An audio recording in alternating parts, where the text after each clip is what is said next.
Friends, ಇವತ್ತಿನ ವಿಡಿಯೋದಲ್ಲಿ ನೋಡಿ, ಇಲ್ಲಿ ನಾನು ಕಲ್ಲು ಹಾಕಿ ಇಟ್ಕೊಂಡಿದ್ನಲ್ಲ, ಅಲ್ಲೇ ಕೆಳಗಡೆ ಒಂದು ಸ್ಟ್ಯಾಂಡನ್ನು, ಕಬ್ಬಿಣದ ಸ್ಟ್ಯಾಂಡನ್ನು ಮಾಡಿಸ್ಕೊಂಡಿದ್ದೀನಿ.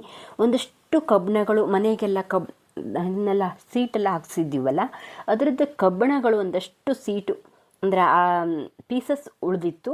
ಅದನ್ನು ನಾನು ಸ್ಟ್ಯಾಂಡನ್ನು ಮಾಡಿಸ್ಕೊಳ್ಳೋಣ, ತುಂಬ ವೇಸ್ಟ್ ಮಾಡೋದು ಬೇಡ ಅಂತ ಅಂದ್ಕೊಂಡು ಅದರಿಂದ ಸ್ಟ್ಯಾಂಡನ್ನು ಮಾಡಿಸ್ಕೊಂಡಿದ್ದೀನಿ. ಅದನ್ನು ನಾನು ಯಾವ ರೀತಿ ಮಾಡಿಸ್ಕೊಂಡಿದ್ದೀನಿ, ಎಷ್ಟು ಅಳತೆಯಲ್ಲಿ ಮಾಡಿಸ್ಕೊಂಡಿದ್ದೀನಿ ಮತ್ತು ಹೇಗೆ ಮಾಡಿಸ್ಕೊಂಡಿದ್ದೀನಿ, ಇಲ್ಲಿ ಇಡಲಿಕ್ಕೆ ಮಾಡಿಸ್ಕೊಂಡಿದ್ದೀನಿ, ಅದೇ ಅಳತೆಯಲ್ಲಿ ನಾನು ಮಾಡ್ಕೊಂಡಿದ್ದೀನಿ. ಹೇಗೆ ಮಾಡಿದ್ದೀನಿ ಅನ್ನೋದನ್ನು ತೋರಿಸ್ತೀನಿ ಇವತ್ತು. ಬನ್ನಿ, welcome back to my channel, Jaya Hegde Kannada YouTube channel. ನಾನು ಜಯ. ನೀವು ನನ್ನ ಚಾನಲ್ಗೆ ಹೊಸತಾಗಿ ಬಂದಿದ್ದರೆ ಸಬ್ಸ್ಕ್ರೈಬ್ ಮಾಡಿಕೊಂಡು ವಿಡಿಯೋನ ನೋಡಿ. ಇದೇ ರೀತಿ ಗಾರ್ಡನಿಂಗ್ ವೀಡಿಯೋಸ್ಗಳನ್ನು ನನ್ನ ಚಾನಲಲ್ಲಿ ನಾನು ಹಾಕ್ತಾ ಇರ್ತೀನಿ. ಗಿಡಗಳನ್ನು ಹೇಗೆ ಬೆಳೆಸೋದು ಅಂತ ಎಲ್ಲ ರೀತಿ ವಿಡಿಯೋಸ್ಗಳು ಬರುತ್ತೆ, ಮತ್ತು ಪಾಟ್ ಮಾಡೋದು ಇರುತ್ತೆ. ಹಾಗೆ ಈ ವಿಡಿಯೋಕ್ಕೆ ಒಂದು ಲೈಕ್ ಮಾಡಿಬಿಡಿ. ನಾನು ಆ ಜಾಗದ ಮೆಜರ್ಮೆಂಟ್ ತೊಗೊಂಡು ಒಂದು ಪೀಸ್ ಮಾತ್ರ ಇತ್ತು, ಉಳಿದಿದ್ದೆಲ್ಲ ಕಟ್ ಪೀಸ್ ಇತ್ತು. ಹಾಗಾಗಿ ನಾನು ಮೆಜರ್ಮೆಂಟ್ ತೊಗೊಂಡು ಅದು ಅಷ್ಟೇ ಉದ್ದನ ಪೀಸನ್ನು ಮಾಡಿಕೊಂಡ್ರೆ ತುಂಬ ಲೆಂತಿ ಆಗಿಬಿಡತ್ತೆ ಅಂತ ನಾನು ಅದೇ ಅಲ್ಲಿ ಇಡಲಿಕ್ಕೆ 2 ಸ್ಟ್ಯಾಂಡು ಮಾಡಿಸ್ಕೊತಾ ಇದ್ದೀನಿ. ಅಂದರೆ ಆ ಲೆಂತ್ಗೆ 2 ಸ್ಟ್ಯಾಂಡ್ ಆಗಬೇಕು ಅಂತ. ಹಾಗಾಗಿ 8 ಫೂಟಿಗೆ ಬಂತು. 16 ಫೂಟು ಉದ್ದನ ಜಾಗ ಇದೆ ಅಲ್ಲಿ. ಹಾಗಾಗಿ 8 ಫೂಟಿನ ಒಂದು ಸ್ಟ್ಯಾಂಡು, ಮತ್ತೊಂದು 8 ಫೂಟಿನ ಸ್ಟ್ಯಾಂಡನ್ನು ಮಾಡಿಸ್ಕೊಳ್ಳೋಣ ಅಂತ ಮಾಡಿಸ್ಕೊಂಡೆ. 1 ಫೂಟ್ ಅಗಲನ ಇರಿಸ್ಕೊಂಡೆ. ನೋಡಿ, 1 ಫೂಟ್ ಅಗಲಕ್ಕೆ ಅವರು ಆ ಕಟ್ ಪೀಸನ್ನು ಕಟ್ ಬಂದಿದ್ದಾರೆ. ಅದನ್ನು ಇಲ್ಲಿ ಜಾಯಿಂಟ್ ಮಾಡ್ತಾ ಇದ್ದಾರೆ. ಅಂದರೆ 8 ಫೂಟ್ ಅಗಲ ಉದ್ದದ 2 ಪೀಸನ್ನು ತೊಗೊಂಡಿದ್ದಾರೆ. ಹಾಗೆ ನೋಡಿ, ಆ ಅಳತೆಗೆ ನಮಗೆ ಎಷ್ಟು ಅಗಲ ಬೇಕು ಅಷ್ಟು ಅಗಲದ ಒಂದು ಕಟ್ ಪೀಸನ್ನು ತೊಗೊಂಡು ಅಲ್ಲಿ ವೆಲ್ಡ್ ಮಾಡ್ತಾ ಇದ್ದಾರೆ. ಈ ವೆಲ್ಡಿಂಗ್ ಮಾಡೋದು ತುಂಬ ಕಷ್ಟ ಅಲ್ವಾ? ಏನಾದರೂ ಕಣ್ಣಿಗೆಲ್ಲ ಇಫೆಕ್ಟ್ ಆಗುತ್ತೆ. ಪಾಪ ಅವ್ರು ಹೇಗೆ ಮಾಡ್ತಾರೋ ಗೊತ್ತಿಲ್ಲ, ಮಾಡಲೇಬೇಕಲ್ವಾ? ಹೊಟ್ಟೆಪಾಡು ಅಂದರೆ ಒಂದು ಕುಲ ಕಸುಬು ಅಂತಲೇ ಹೇಳ್ಬೋದು. ಅವರೊಂದು ಕಸುಬನ್ನು ಮಾಡೋವಾಗ ಅದು ಏನೇ ಆದರೂ ಅದನ್ನು ಮುಂದುವರ್ಸ್ಕೊಂಡು ಹೋಗಲೇಬೇಕಾಗಿರುತ್ತೆ. ಹಾಗೆ ನೋಡಿ, ಈ ಕಡೆ ಕೂಡ ಹಾಕ್ಕೊಂಡಿದ್ದಾರೆ ಅವರು ಪೀಸಸ್ನ ವೆಲ್ಡ್ ಮಾಡ್ತಾ ಇದ್ದಾರೆ. ನೀವು ನೋಡ್ತಾ ಹೋಗಿ ಯಾವ ರೀತಿ ಬಂದಿದೆ ಅಂತ ಕೂಡ ಹೇಳ್ತೀನಿ. ನಾನಿಲ್ಲಿ 3 ಸ್ಟ್ಯಾಂಡನ್ನು ಮಾಡಿಸ್ಕೊಂಡಿದ್ದೀನಿ. ಅದೇ ಕಟ್ ಪೀಸನ್ನು ಹಾಕಿ ಕಟ್ ಪೀಸನ್ನು ಜಾಯಿಂಟ್ ಮಾಡಿ ಮಾಡಿಕೊಟ್ಟಿದ್ದಾರೆ ನನಗೆ. 2 ಒಂದೇ ಅಳತೆದು ಮಾಡಿಸ್ಕೊಂಡಿದ್ದೀನಿ. ಅಂದರೆ ಆ ಜಾಗಕ್ಕೆ ಎಷ್ಟು ಎತ್ತರ ಬೇಕು ಅಂತ ನೋಡಿಕೊಂಡು ಮತ್ತೊಂದು ಸ್ವಲ್ಪ ಎತ್ತರ ಮಾಡಿಸ್ಕೊಂಡಿದ್ದೀನಿ.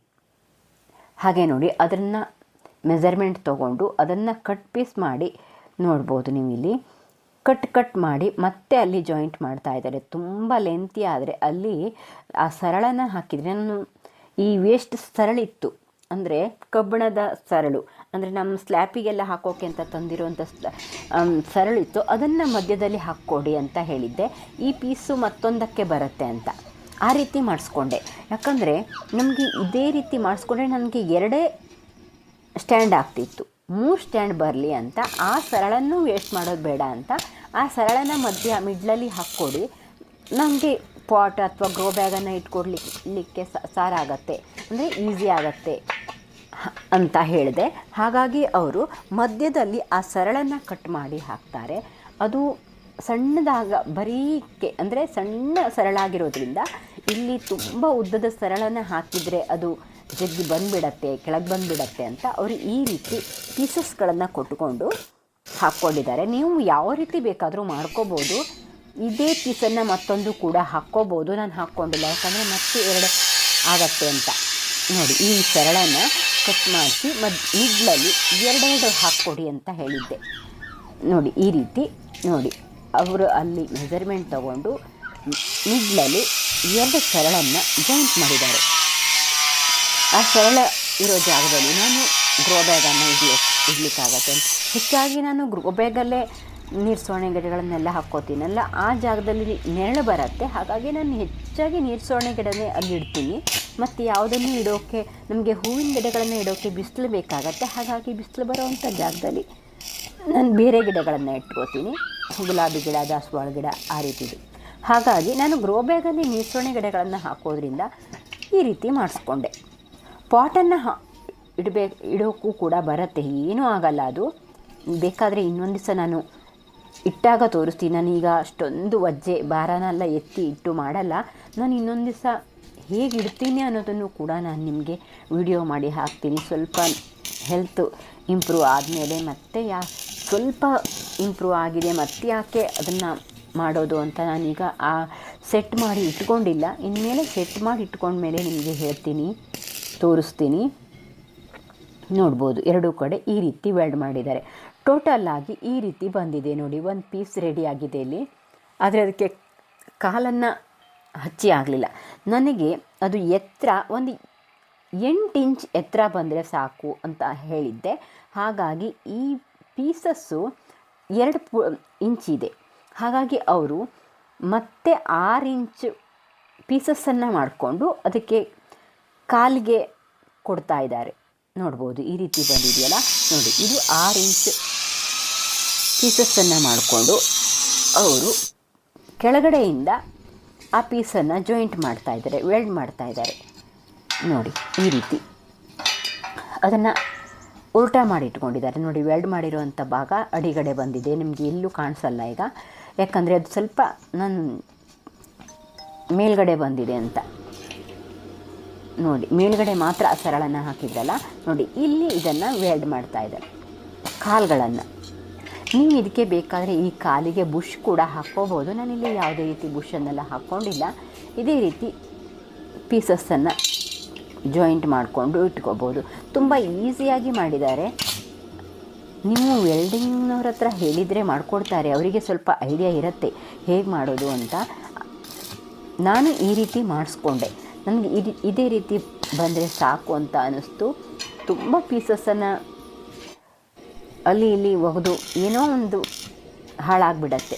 ಹಾಗಾಗಿ ಈ ರೀತಿ ಮಾಡಿ ಇಟ್ಕೊಂಡ್ರೆ ನನಗೆ ಶಾಶ್ವತವಾಗಿ ಒಂದು ಸ್ಟ್ಯಾಂಡ್ ಆಗುತ್ತೆ, ಗಿಡಗಳನ್ನು ಇಟ್ಕೊಳ್ಳಿಕ್ಕೆ ತುಂಬ ಚೆನ್ನಾಗಿ ಕಾಣಿಸುತ್ತೆ ಅಂತ ಈ ರೀತಿ ಸ್ಟ್ಯಾಂಡನ್ನು ಮಾಡಿಸ್ಕೊಂಡೆ.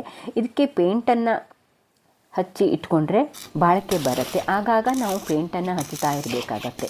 ಹಾಗೆ ನೋಡಿ, ಇದು ಮತ್ತೊಂದು ಜಾಯಿಂಟ್ ಮಾಡಿರೋದು. ಟೋಟಲ್ 3 ಸ್ಟ್ಯಾಂಡ್ ಆಗಿದೆ ನನಗೆ ಅದೇ ಲೆಂತಿಂದು, ಅಂದರೆ 8 ಫೂಟಿಂದು. ಒಂದನ್ನು 10 ಫೂಟಿಗೆ ಎತ್ತರ 10 ಇಂಚ್ ಎತ್ತರ ಮಾಡಿಸ್ಕೊಂಡೆ. ಇವೆಲ್ಲ 8 ಇಂಚ್ ಎತ್ತರದ್ದು ಇದೆ. ಅಂದರೆ ಒಂದು ಸಾಲಲ್ಲಿ ಇಡೋಕ್ಕೆ ಮತ್ತೊಂದು ಎಕ್ಸ್ಟ್ರಾ ಇತ್ತಲ್ಲ, ಅದನ್ನು ಎಲ್ಲರೂ ಇಡೋಣ ಸ್ವಲ್ಪ ಎತ್ತರದಲ್ಲಿ ಇರಲಿ ಅಂತ 10 ಇಂಚ್ ಎತ್ತರನ ಮಾಡಿಸ್ಕೊಂಡೆ. ಇದಕ್ಕಿಂತ 2 ಇಂಚ್ ಎತ್ತರ ಬಂದಿದೆ.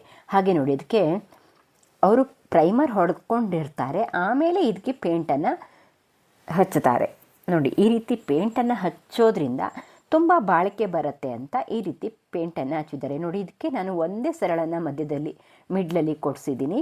ಅಂದರೆ ಇದು ಅಗಲ ಪೀಸ್ ಆಗಿತ್ತು, ಹಾಗಾಗಿ ಮಧ್ಯದಲ್ಲಿ ಸರಳನ್ನು ಒಂದೇ ಕೊಟ್ಟಿರೋದು ಕಾಣಿಸುತ್ತೆ ಇಲ್ಲಿ. ಸ್ವಲ್ಪ ನೋಡ್ಬೋದು ಈ ರೀತಿ 3 ಸ್ಟ್ಯಾಂಡ್ಗಳು ಬಂದಿದೆ. ತುಂಬ ಚೆನ್ನಾಗಿ ಕಾಣಿಸುತ್ತೆ. ಅದನ್ನು ಗಿಡಗಳನ್ನು ಇಟ್ಕೊಂಡ್ಮೇಲೆ ನಾನು ನಿಮಗೆ ಹೇಗೆ ಬಂತು ಅಂತ, ಹೇಗೆ ಬರುತ್ತೆ ಅಂತ ನಾನು ತೋರಿಸ್ತೀನಿ ನೋಡಿ. ಒಂದೇ ಲೆಂತಿಂದು 3 ಸ್ಟ್ಯಾಂಡನ್ನು ಮಾಡಿಸ್ಕೊಂಡೆ. ಈ ವಿಡಿಯೋ ಹೇಗಿತ್ತು ಅಂತ ಕಾಮೆಂಟ್ ಮಾಡಿ. ನಿಮ್ಗೆ ಯಾರಿಗಾದರೂ ಹೆಲ್ಪ್ ಆಗೋದಾದರೆ ಆಗತ್ತೆ ಅಂತ ಈ ವಿಡಿಯೋ ಮಾಡ್ತಾಯಿದ್ದೀನಿ. ಮತ್ತು ನಾನು ಏನು ಮಾಡಿದರೂ ನಿಮ್ಮ ಜೊತೆ ಹಂಚ್ಕೊಳ್ಳೋದು ಒಂದು ಖುಷಿ ನನಗೆ, ಹಾಗಾಗಿ ಮಾಡಿದ್ದೀನಿ. ಇಷ್ಟೊತ್ತು ವಿಡಿಯೋನ ನೋಡಿದ್ದಕ್ಕೆ ಧನ್ಯವಾದ. ಮುಂದಿನ ವಿಡಿಯೋದಲ್ಲಿ ಸಿಗ್ತೀನಿ. ಬಾಯ್.